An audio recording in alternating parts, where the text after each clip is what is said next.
This program is a presentation of UCTV for educational and non-commercial use only.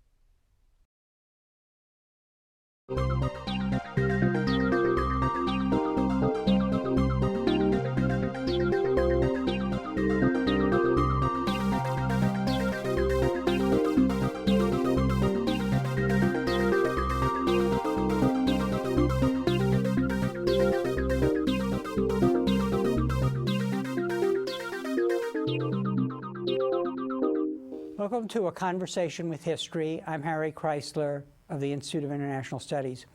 Our guest today is Parag Khanna, who directs the Global Governance Initiative at the New America Foundation. His new book is How to Run the World, Charting a Course to the New Renaissance. Parag, welcome back to Berkeley. Thank you. Thanks, Harry. How long did it take you to write this book? Well, this one's been in the works for about a decade. This was meant to be my first book, but my publisher was more captured by my kind of traveling geopolitical romp that became The Second World. Only after that book, was successful enough did they say, okay, now you can do what you want. And I said, well, actually, there's this idea that you didn't like before, but it was worth the wait because this also was derived from my PhD, which was only finished in the last couple of years. So I was able to bring in a lot of that material as well. So it's in the thought as a thought process. It's been in the works for a long time, but formally writing it the last 2 to 3 years.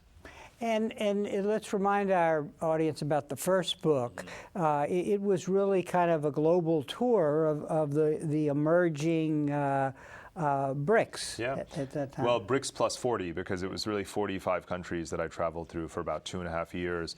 And, I think recent events, particularly in the Middle East, have really vindicated, the fact that I spent a lot of time immersed in traveling in Libya, in Egypt, in Saudi Arabia, in Jordan, and Syria, and so forth, because I felt each of them was important in their own way. Each of them will have a different trajectory now going forward. I wrote about how Egypt was ripe for revolution, and many of the places that we'll see in the next few years capturing headlines, whether it's Kazakhstan or Uzbekistan or Colombia or Indonesia. There are chapters in that book on every one of them, one by one, that I spent time traveling in. And I think, the importance of these emerging markets, emerging powers, was really what that book was about. And how do you account for your ability to do such a global view of places? And now in this book of the global system, is it the interface between your hat as an academic and your hat as a journalist? Well, I don't wear a journalist hat at all. I wear a traveler hat, and I would say it's more traveler clothes. I mean, that's my skin. I've been traveling my whole life. That's my original methodology. The academia is grafted on top of that rather than the reverse. And I think for some academics, it's a little bit of travel that gets added on to academic work. For me, it's some balance of the two, but it's I think, however I go about it, it's my own sort of way. But the real continuity between these two books is that was about structural change, the shift from unipolarity to multipolarity, and this is about systems change, the change from a world of just state units to a world of state and non-state actors coexisting. And so that's why I see these two as really logically flowing from one another. And systems change, as you know, is a much deeper phenomenon than structural change. So here I am, it's a shorter book, but it's one that is actually tackling a much bigger problem. And when you say structural change versus system change, explain the difference there. Well, structural change is, again, the shift in the number of poles of power, but without changing the nature of the unit. So you're still dealing with states or empires. And so in Second World, the shift from the U.S. as a hegemonic, in a unipolar world to a multipolar world, China, the European Union, and others. But here now, when you talk about private authority, corporations, NGOs, terrorist groups, again, cities in particular, so state-like units, but also non-state actors coexisting in the same global system with a complex dynamic, that represents a systems change which, as this book tries to argue, is characteristic of the Middle Ages period of 1,000 years ago. Mm-hmm. And so let's talk about that comparison with the Middle Ages. What was that world like, and then what do you see in this world that is very comparable? And so the world of a millennium ago really was quite similar in the sense that there was structural multipolarity. Song dynasty China was the most advanced civilization. The Chola Empire of India was a great naval power. The Arab Islamic caliphates, from Cairo to Baghdad, really reached from North Africa to Central Asia. Europe was weak and divided between the Holy Roman Empire and the Byzantine Empire. So that Eurasia, the known world, was a multipolar landscape with none dominating entirely over the others. That is therefore a useful sort of background guide to today. But then comes the systems change. The fact is that that was a world in which you had a coexistence of religious authorities, such as churches. You had cities and city authorities as such, as a primary unit, many thousands of political units at the time. But of course also mercenary armies, universities, monasteries, and so forth, wealthy families were all part of the overlapping and multi-level structure of governance during that period of time. And that too, I think, is a really interesting reminder or potentially a roadmap to understanding how the world kind of functions today in a post-national kind of world. Now one of the interesting questions become in this earlier period, what was the spark that led to the new Renaissance? Right. And or how, the old Renaissance, I guess. Yeah, well, the old, it was new then at that time. Yeah. So is it the development of new modalities of interaction and of new interests and so on? Well, there were several things. And the Middle Ages was a very long period, and scholars dispute. I had to contend with this issue in my dissertation. Scholars dispute to what extent the Renaissance was actually new versus the High Middle Ages, based on certain political characteristics. Because freelance diplomacy was, and this is really a book about diplomacy, continued to be rife across through the 15th, 16th, even 17th century. So it's hard to say exactly when the Renaissance began from a diplomatic standpoint. The codification of national foreign ministries, such as in France, really only occurred in the 17th century and beyond. So we're talking about a very long sweep. But technology obviously played a great role. The commercial revolution, printing press, the compass, gunpowder, all of these things that led to a certain formalization of political processes. Of course, the expansion of global trade. Again, the voyages of exploration financed by European merchant houses had played a pivotal role in spreading ideas and creating something of a regular trade constellation across Eurasia. I call it globalization 1.0. And globalization 1.0 is this pre-Renaissance kind of situation. Today, I would say that we're at globalization 5.0, certainly more global and more intense than ever before. But technology, is really a key driver in that. And of course, we're seeing analogous technology shifts today. No wonder people compare the internet to the printing press and so forth. Let's dissect the dark side here of the present period. What do help us understand what's going wrong before we talk about what is emerging? Quite a few things. I mean, I will say that the ambition of this book is nothing less than to turn our conception of the evolution of global governance on its head. And I'll tell you precisely why.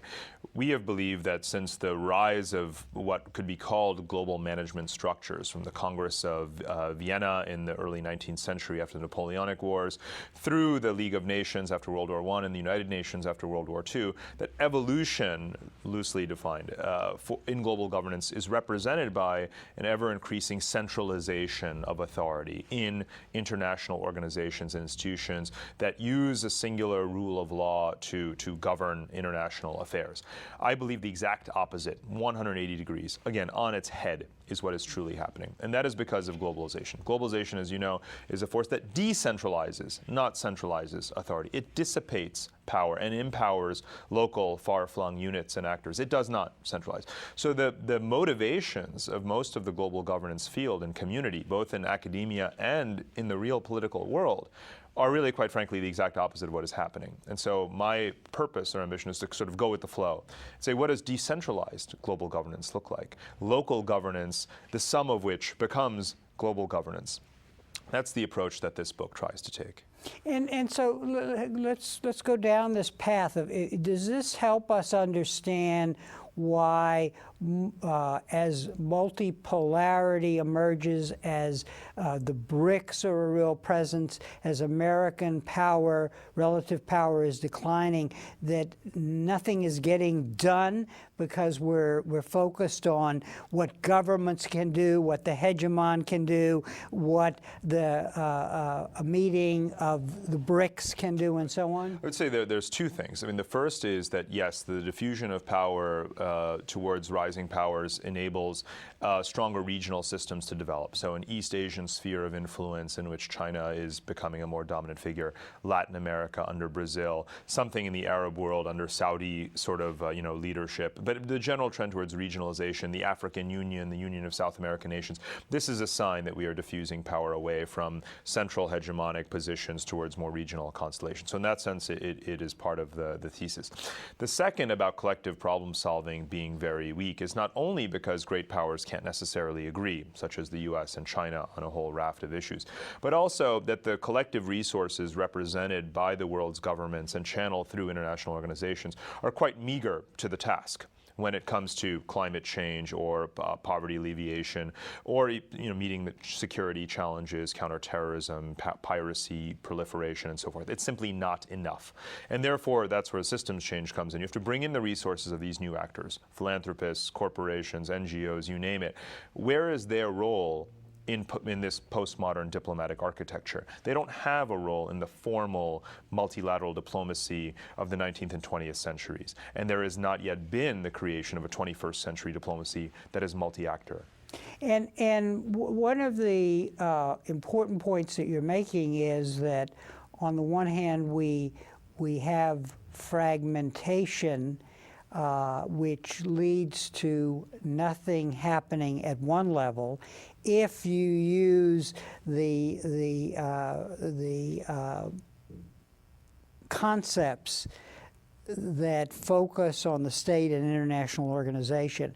But if you flip it, as you said, if you define things differently, then you see a beehive of activity where things are getting done. Absolutely, that's right. And hence, you have to look for results not at the macro level. The measurement of success in implementing global security, loosely defined, is not how many UN security resolutions were passed, really. It's how many regional peacekeeping interventions have actually taken place under the command of the African Union or ASEAN or something like that. So you really switch or change the metrics that you're using and the parameters and the geographies where you're looking for action towards that local level, where you say, what constitutes poverty alleviation in Africa? What are the drivers of it? Is it really how much funding went from the World Bank or the IMF or the United States government? Or is it the volume of remittances, foreign direct investment, things that are driven by citizens, by companies, and so forth? And if you actually create a very formal analysis of the volume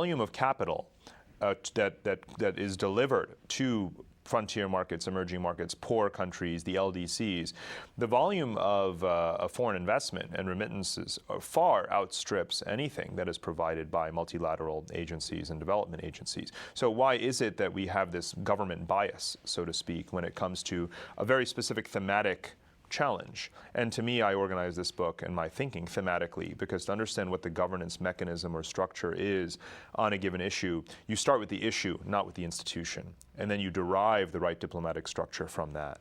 Mm-hmm. Now, are you subverting our notion of governance?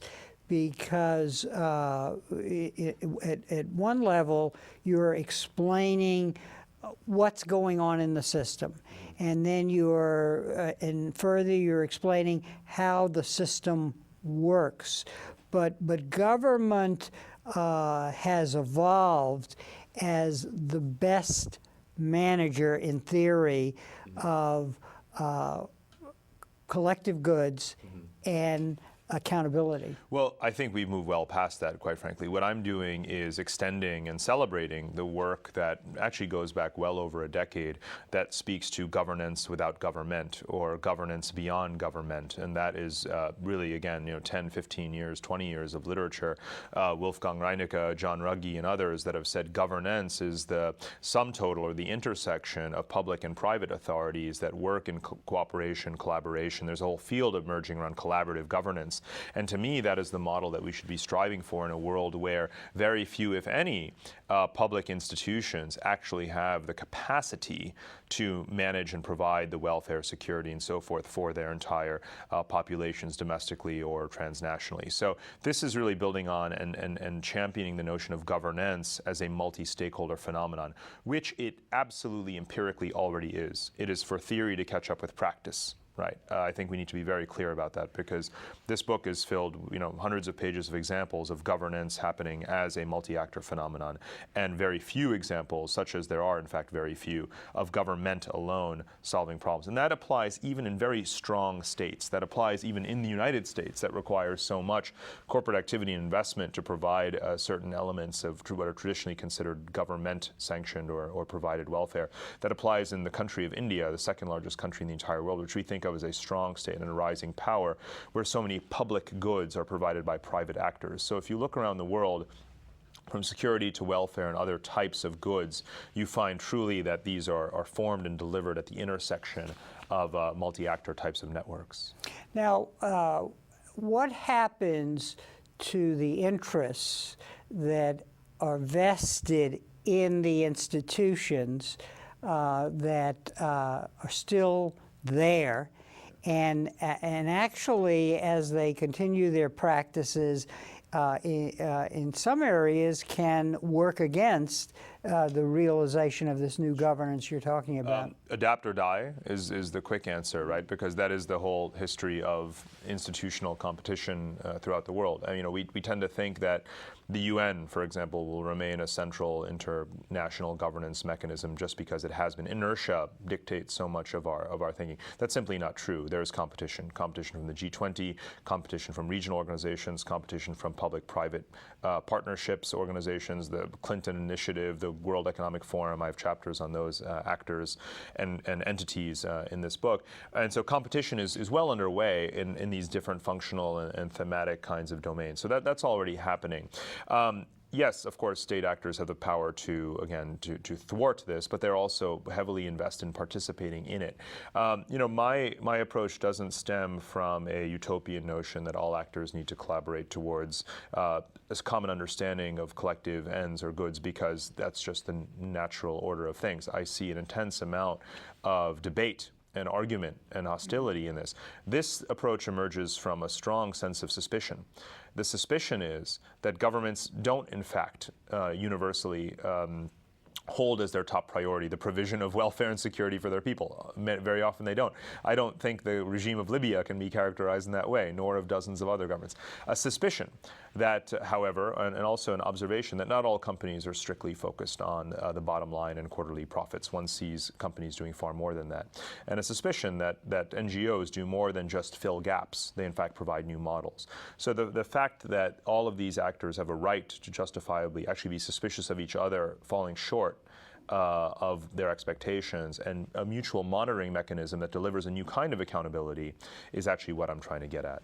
How do you account for the success of some theories, say in political science, in understanding what's going on, but then the failure of others not to relate? What makes the difference? Is it actually putting your ear to the ground and studying what's going on? Well, as you know, there's so much selection bias, in IR theory, specifically when it comes to the sort of academic, theoretical debates and competition. At this point now, I fear that the field is very fragmented, and everyone is defending their turf, whether they are realists or constructivists and so forth. My own training is a bit derived from the English school, the international society and world society approach that does try and find a way to grasp the complexity of multi-actor kinds of diplomacy. So that's my personal bias. I do think that there's an inclusivity to that approach that other approaches, particularly sort of structural realism, simply a priori shut out. So I'm sort of trained now also as a relatively recent addition to the scholarly sort of field or profession. I have a very contemporary view of these things. Mm-hmm. Now, when I read your book, one of the reaction that I had as a person, as a part of the general audience, as opposed to, say, the audience of a political scientist, was, well, at last, good news. Because as you cover these different sectors, these different actors, it's a very different picture than the world we see every day on the nightly news. Now, at this point, what I want to ask you, before we go into detail on some of your arguments, how does one go about changing the media's perception of what's going on? Because it's a litany of bad news, whereas what you're showing is there are a lot of interesting things going on. Because it strikes me that media perception is a dead weight on really the realization of the new renaissance. Well, the media is definitely a double-edged sword. You know, on the one hand, they are a constant reminder of how bad things are going in certain areas. Now, they have their own motivations in projecting the world in that way, and we shouldn't take the media picture of the world as representative of the entire reality, right? Then they pick their slice of news and they cover that. But the fact is, the Haiti earthquake was really bad, and NGOs on the ground in Haiti are really poorly coordinated, along with the UN and the US and so forth. So it is a very accurate depiction of what I call the mosh pit of global governance and diplomacy today. It is a very accurate characterization. On the other hand, you could hear lots of bad news about Afghanistan, and there is plenty of bad news there, and they're not telling the story of NGOs that provide schools and clinics and have elevated the literacy rate in the country tremendously, in the school enrollment rate and the healthcare rate and so forth. Those good things you won't hear. But generally, I'm not considered actually an optimist, so I'm almost surprised by how you asked the question. But I'm hopeful because I see so many novel approaches, and I see the potential for those things. Take microcredit. Microcredit is not a phenomenon that came from a diktat from the World Bank or the United Nations. It was an experiment, a local, small experiment in a far-off corner of the world in Bangladesh. And now look, it's spread everywhere in the world, even the United States. Every country in the world has it. The international intergovernmental bodies and agencies, such as we know them today, are a very marginal, peripheral player in that. They've jumped on the right bandwagon and support it in a variety of places. But it isn't theirs. It's owned by the people. And it is spread horizontally, laterally, through information sharing, through media as well, through entrepreneurship. And I celebrate the spread of those models. And I think that we can spread those models in any number of other areas as well. At one point in your book, early in the book, you say a key question is, how much power do you have, that is an actor, and over what? And so the question is, so you do have a sense of power, but is power related to efficacy, getting things done? Absolutely. Well, legitimacy certainly derives today from efficacy, not just from legal authority. So the sovereignty of a government is not something that people necessarily respect, unless, even a democratic government, unless it is seen to be delivering. Hence the credibility of the Chinese model and people calling into question the Indian model, even though it's democratic. That's just one of quite a few examples one could cite where legitimacy and efficacy are tied together. The same is certainly true of power. The credibility of American military power certainly is affected by the lack of efficacy in Iraq and Afghanistan and other places. So clearly we see that diminishing. What that relates to is obviously the notion that different kinds of power have utility in different situations. Not every problem can be solved with the hammer of military power, as we well know.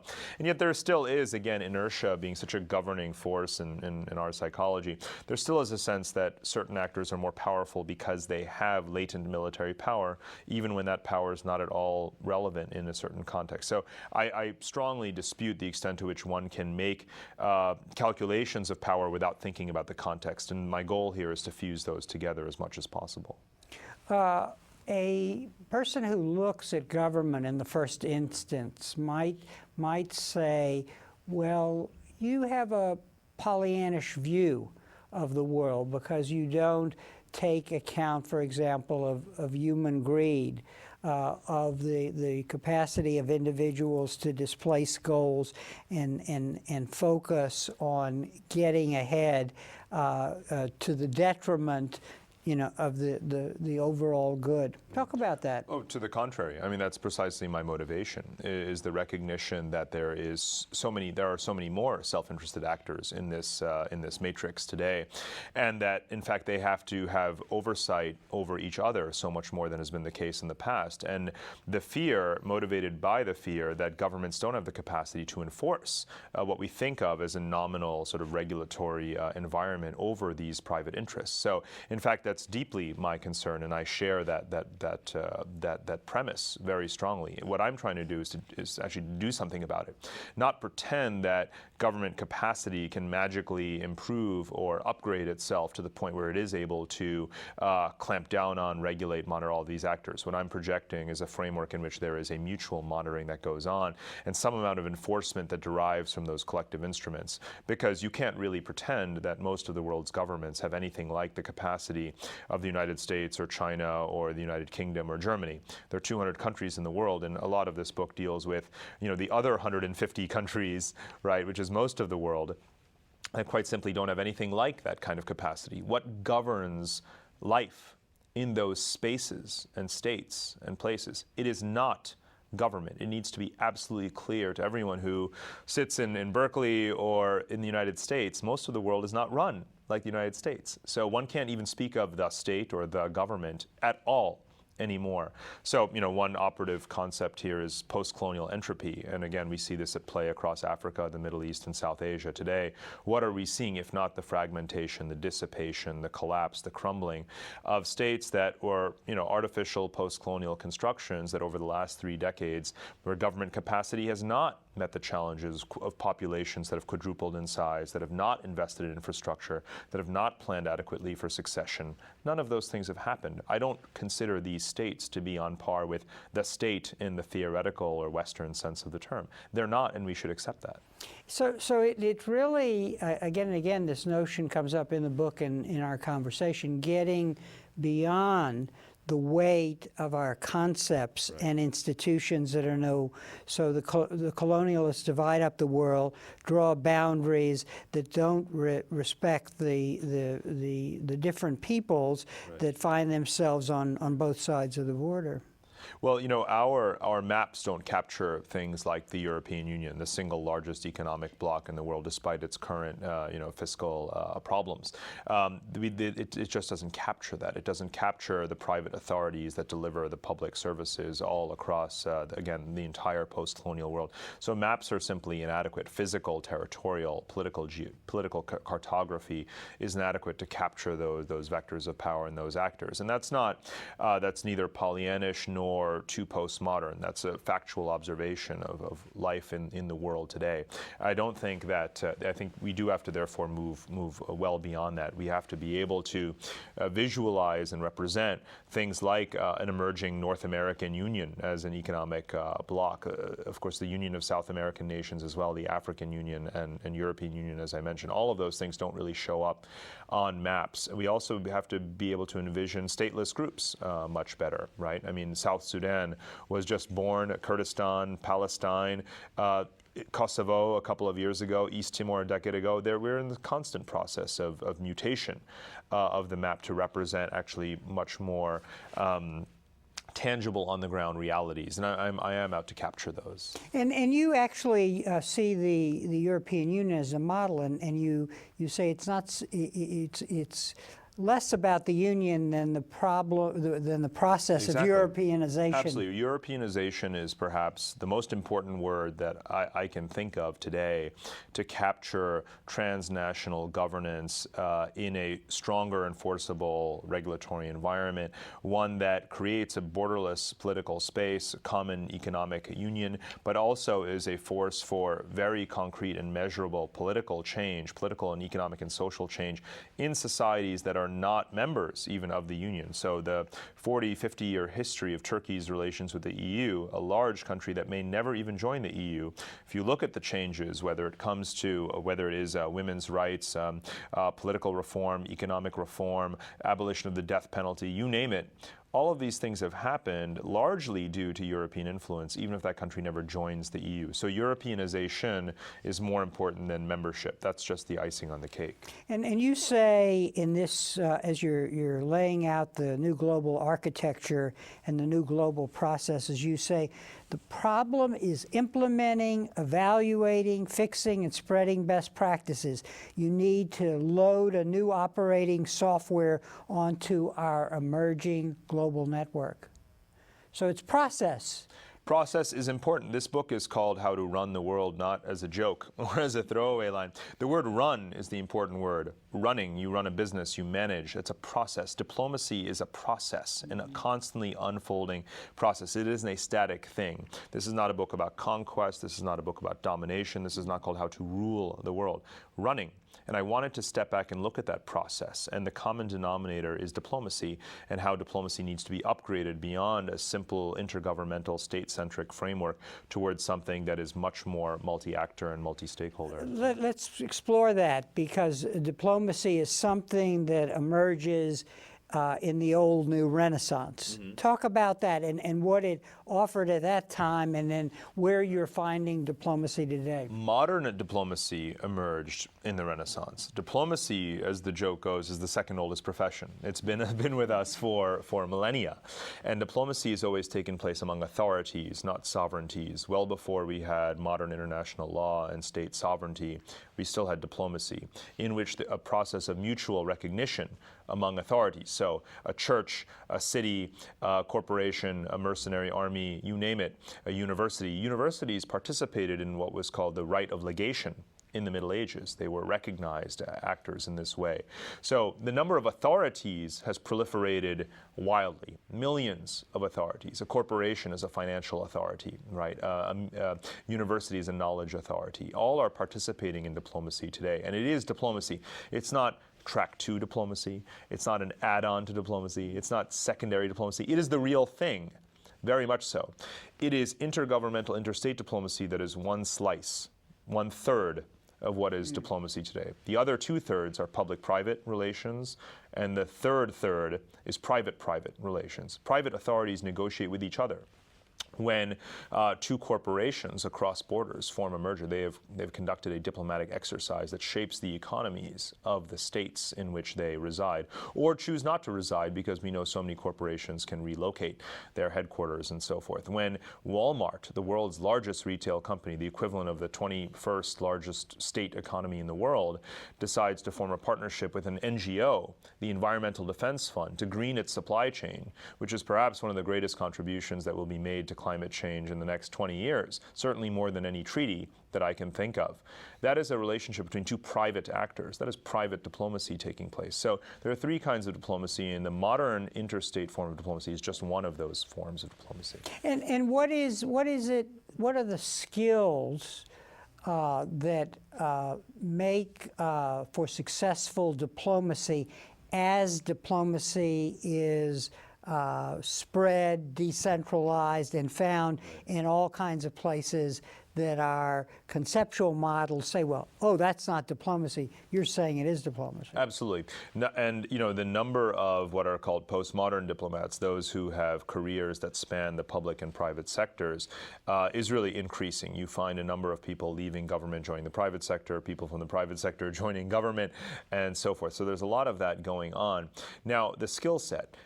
The first is actually understanding process. And you said, how do issues get on the agenda? How are rules made? How is it decided what the policy will be? Who does the implementation, monitoring, and evaluation? That is the continuum of diplomacy and governance today. The skill set is knowing all of those steps along the chain and understanding how they work. And then the second skill is understanding it from the perspective of different authorities and groups, knowing how a corporation looks at it, knowing how an NGO looks at it, knowing how a government looks at it, or how an intergovernmental organization or agency looks at it. So those are the kinds of skills. And then, of course, networking, forming networks among them, and carrying through projects from start to finish. That's, I think, the skill set that diplomats need today. Now, that is, of course, very different from the 17th and 18th century of the Renaissance description of the kinds of skills, language skills, patience, culinary skills, all of these things that have been written about for centuries as to what constitutes diplomatic acumen and tradecraft have changed a lot. Mm-hmm.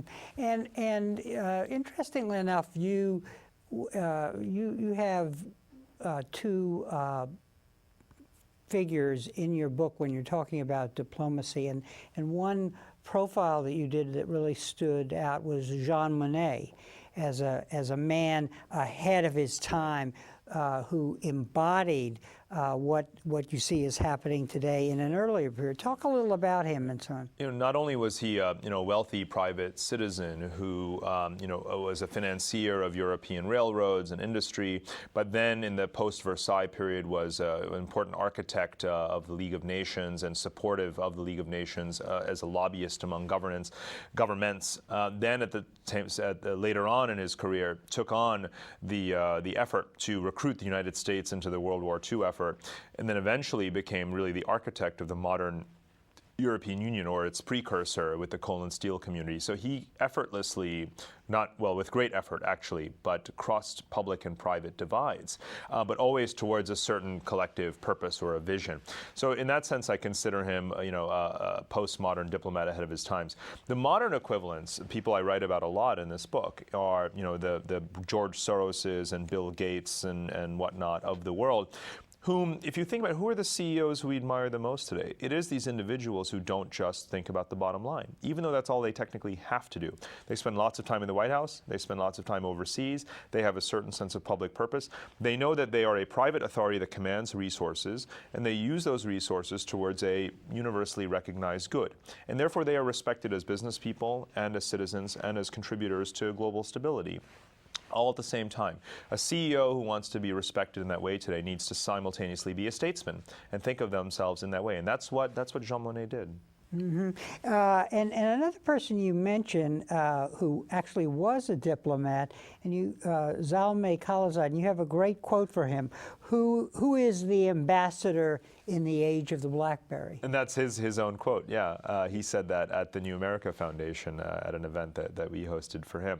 And I think that is very revealing, right? I mean, it speaks to the race between modern communications and diplomacy.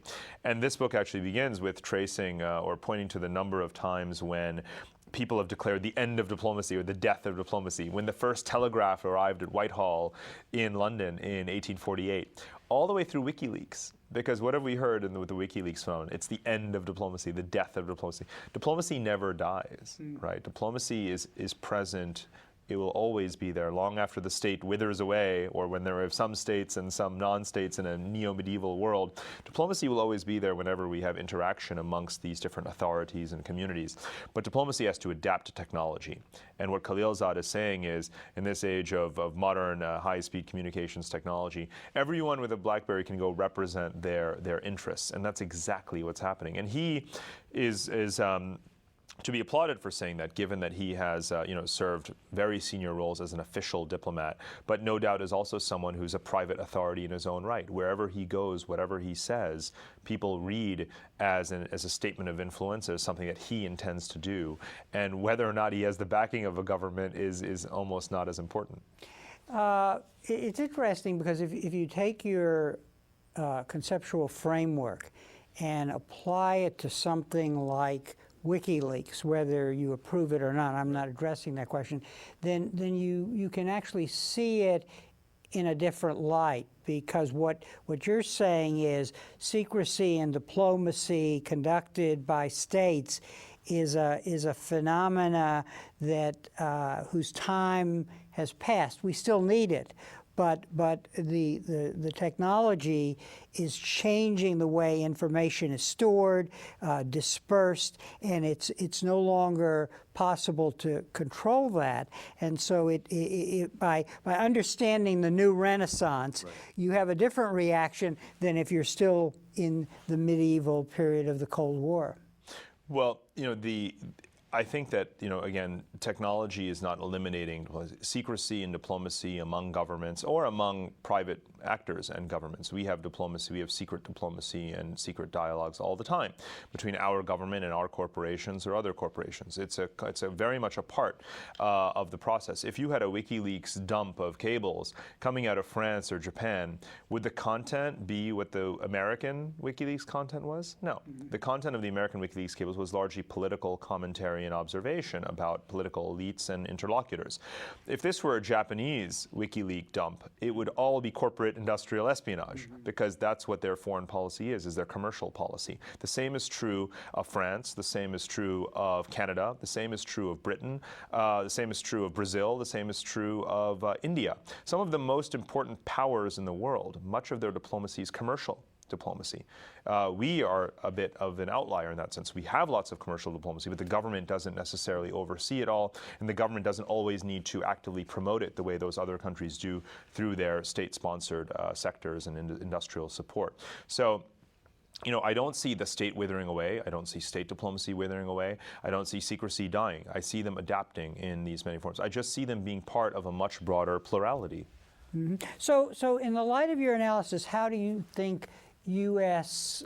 leaders have to think when they're making and implementing foreign policy? That's a great question. That's something that I try and spend a lot of time on here. To me, there's a three-step process that foreign policy making needs to go through in order to implement or think about, conceive of smart policy. The first is this whole of government approach that everyone talks about. All elements of national power, DOD, CIA, FBI, commerce, treasury, energy, and so forth. We have 25, 30, 40 different agencies that have an impact abroad. Bringing them together in the right combination, multiplying those resources and coordinating them well is something we need to do a much, much better job of. We've been talking about it for years. We still don't do it very well, and Afghanistan is just a case in point, but there are many others. The second is this multi-partner approach, as Anne-Marie Slaughter, who was the head of the policy planning unit at State, called it. That meant looking at our allies. Where is the burden sharing? Where is the division of labor? And not just among allies. What is China's role? Who are they talking to? Where are they investing? What projects are they running? Who are their contacts and connections on the ground? Where is the sort of evaluation that pulls that together and says, we're not the only players there? Whatever the country is, whatever we do is not the only thing, we're not the only show in town anymore. The third thing is the public-private approach, right? The American footprint in the world is much larger than just the DOD and the State Department. The American footprint on the world is largely our corporations. It's our investments abroad, our trade abroad. It's our universities. It's our role in educating the world. It is remittances. America is the largest source of remittance capital in the entire world. It is so many of those things, which if you add them up, really represent America's footprint in the world. But Washington neither captures that, nor harnesses that, nor even understands it yet.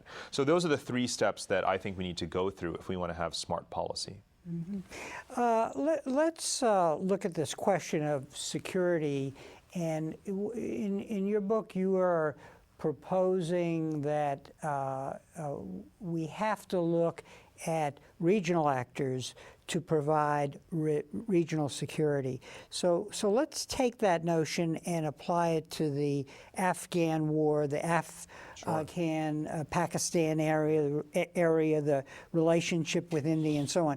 Because really, what you're suggesting two things when you talk about Afghanistan. One is this private-public partnership, but also a regional solution to the problem. Yeah, and I think the Afghanistan example really encapsulates the need to think not just about regional organizations, but also public-private diplomacy. But starting with the regionalism, this is an area that has no strong regional institutions. There is a vacuum between the Shanghai Cooperation Organization and its membership, meaning particularly the post-Soviet Turkic republics, and SAARC, the South Asian Association for Regional Cooperation, which has the South Asian countries, Pakistan, India, and so forth, very weak, ineffective organization. In between is this AfPak Iranian conundrum. There is no regional governance mechanism there. There is no strong regional diplomacy there. It has been imposed or convened from the outside by our special envoys, the late Richard Holbrooke and others. So building something indigenous there is very important. Of course, this is something that we should have realized 10 years ago as we arrive at the 10th anniversary of 9/11, because Afghanistan is a landlocked country. We have to embed it in a regional economic and security framework. We have failed to do that. We are only now speaking about a Silk Road strategy for the region, which, quite frankly, is something that is germane to the region's history going back thousands of years, and therefore should have served as an important underpinning for our strategy. And it's certainly something that I and others have been writing about for a long time. I think our government is behind the curve, but finally catching up on that. Then the second angle is the public-private sort of thing. Let's just do a little thought experiment. I mean, Harry, in what year would the Afghan government be a competent, sovereign actor capable of providing public goods such as security and infrastructure and health and education to all of its citizens, absent the role of private foreign actors in that country? The answer is yes, never. Exactly. Right. Now, as uncoordinated and haphazard as the current landscape in the country is, and I'm no apologist for the unnecessary duplication of resources that many of these actors conduct. So let's just put that aside. But the fact is that they're all there doing something, right? The literacy rate is what it is because of Oxfam, Save the Children, CARE, and others, not because of the Afghan Education Ministry, right? The vaccination rate is improved not because of the Afghan Health Ministry, right, but because of NGOs that are working locally there. When roads are built, it's done by private companies and so forth. I'm not saying that we should be replacing the state. I'm saying that we have to move towards this governance structure in which there is a public role and a private role. I strongly advocate the role of public institutions as providing financing, providing risk guarantees, and all of these types of things that governments can do and should do. In the region, but I don't believe that you can live in a world without those actors enhancing governance rather than being a detriment to it. So what is your explanation or place in your model for traditional groupings, tribes, religious affiliation? One thinks here of the Taliban, which at some level is doing is combining in its effort the private public sector when it's doing things other than killing people and doing terrorism. Well, the Muslim Brotherhood, Hezbollah, the Taliban, and so forth. I mean, they're all quite unique, but they're similar in that these are non-state, transnational groups and actors that provide a certain degree of security and welfare to their adherents and constituents. I think that's a fairly technical way of understanding what they are. You can't wish them away. You can't delegitimize them just because you're not talking to them. The fact is they have a local legitimacy that's more important than whether or not the State Department is talking to them or not talking to them. But in any case, we are talking to them actually, whether it's secret or in public. That's already happening. And I think so, therefore, they are important in the literal sense of being important, empirically important. And we do have to negotiate with them. We do have to understand how it is that they build their legitimacy, what services they provide. If you want to displace them, you have to displace their service provision. They also may have a territorial role. I look at, again, the stateless groups like Kurds and Palestinians, and I'm quite pro-self-determination. And the Pashtuns also. And the Pashtuns. However, the spectrum that you have to consider is to what extent they actually have a coherent internal governance, ambition, and mechanism for channeling their aspirations for independence into an actual, concrete governance sort of instrument. And the Pashtuns don't yet have that. They haven't devised. They have a tribal structure, of course, they have tribal relationships, but that doesn't mean that they have governance, the capacity for governance. They don't have that yet.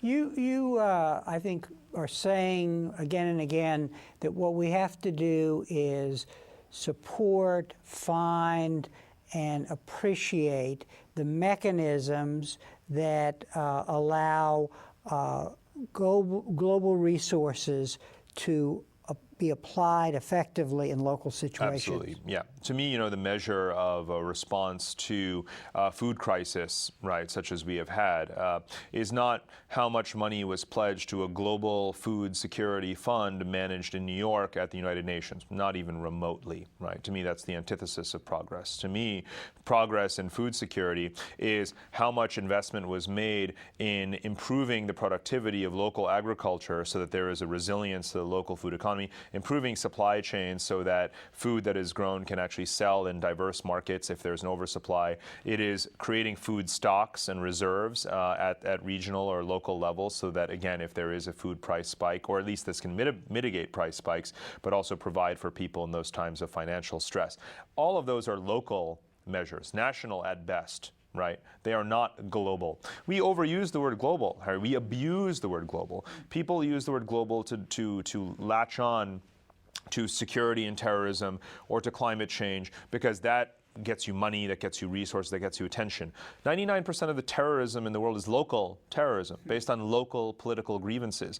What are we doing talking about global jihad and global terrorism? Because 9/11 happened? Yes, it did, and it was tragic, and it was a major terrorist incident. But it is an outlier in terms of the fact that most terrorism is about Kashmir, about Pakistan, about Afghanistan, about Iraq, about Palestine, about Sri Lanka. That's what most terrorism is locally motivated. And we have to, if you want to actually eliminate global jihad or eliminate global terrorism, all these grand sounding terms that have dominated the discourse for the last decade, the answer is always local. Not sometimes local, always local. Mm-hmm. Let's apply your analysis now to the revolutions in the Middle East, because it would seem to be a case where your concepts help us a lot in understanding what's going on.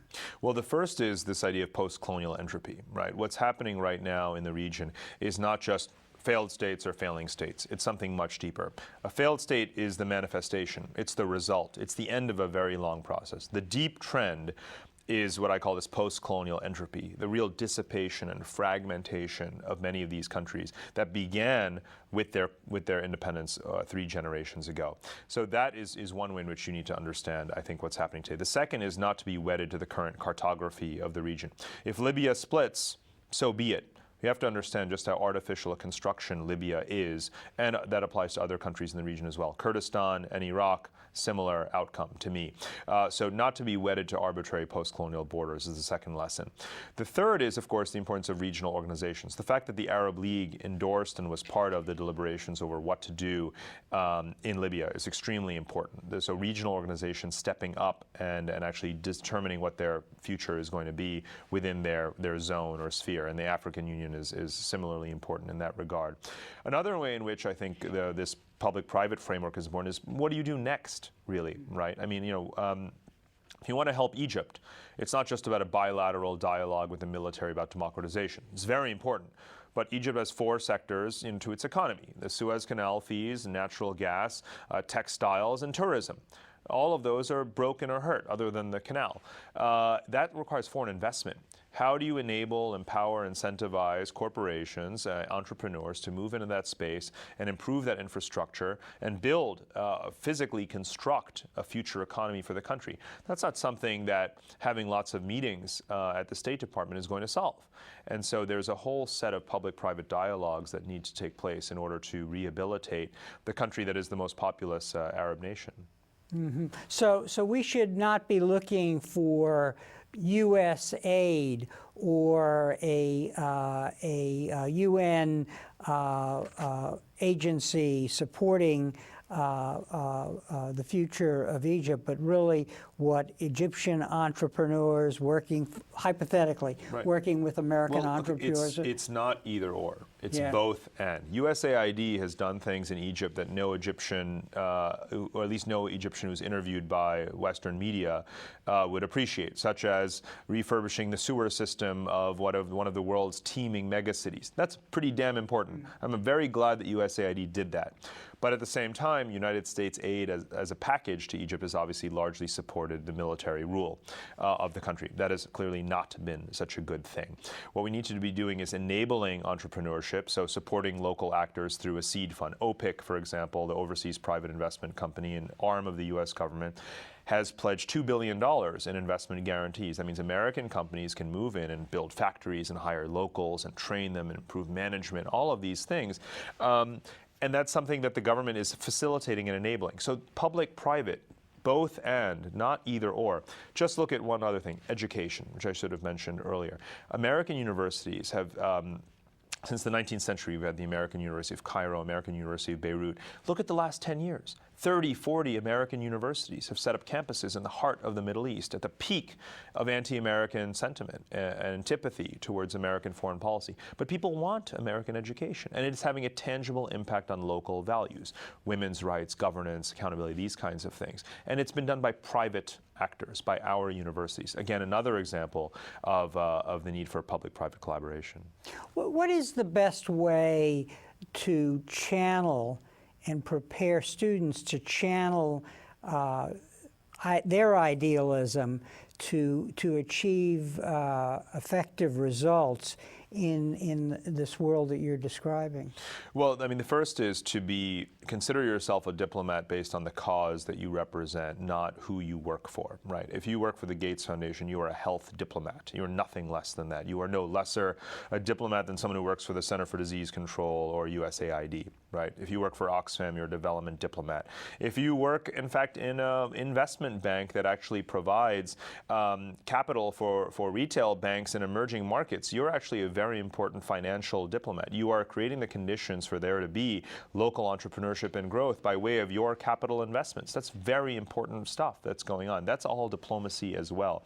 So I think first is understanding that you don't need to fit yourself into some narrow pyramid that says, I need to move to Washington and I need to tick some boxes and I need to stamp some passports for a few years in order to gain credibility as a diplomat. You don't need to do any such thing. You can go channel your idealism tomorrow, right, by joining one of these organizations, public or private, right? It doesn't have to be an NGO. It can be any number of things. And certainly, you know, again, there are all of these intangible ways in which American students actually have this positive footprint or impact in the world that don't get captured by foreign public opinion surveys. You know, business school students across America pro bono help put together business plans for struggling entrepreneurs using Skype and Kiva than we really have ever bothered to quantify. This is a free service that they do just to build credibility, to learn what local entrepreneurship is like, to help other people, a variety of motivations.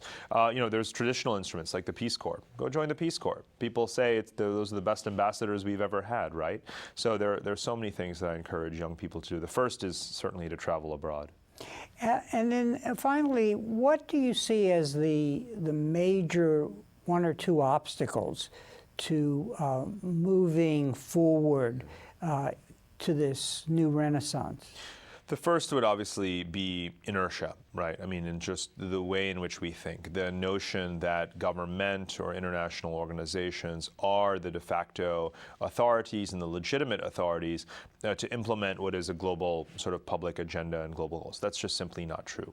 We are in a much more diffuse and chaotic landscape in which basically everyone who has the capacity and the resources needs to step up and do something, and do it either individually or through coalitions. So the inertia, which is a nice way of saying laziness, really, is a huge problem, and the lack of education, of course, as well. So I think those are the kinds of things that we need to overcome if we're going to move towards a new renaissance. And we need to harness the new technologies that make it possible to get us there. Mm-hmm. Let me show our audience your book again, How to Run the World. Thank you for writing it, and thank you for coming on our program. Thank you, Harry. Great to be here. It was a fascinating discussion. Thanks. Thank you. And thank you very much for joining us for this conversation with history.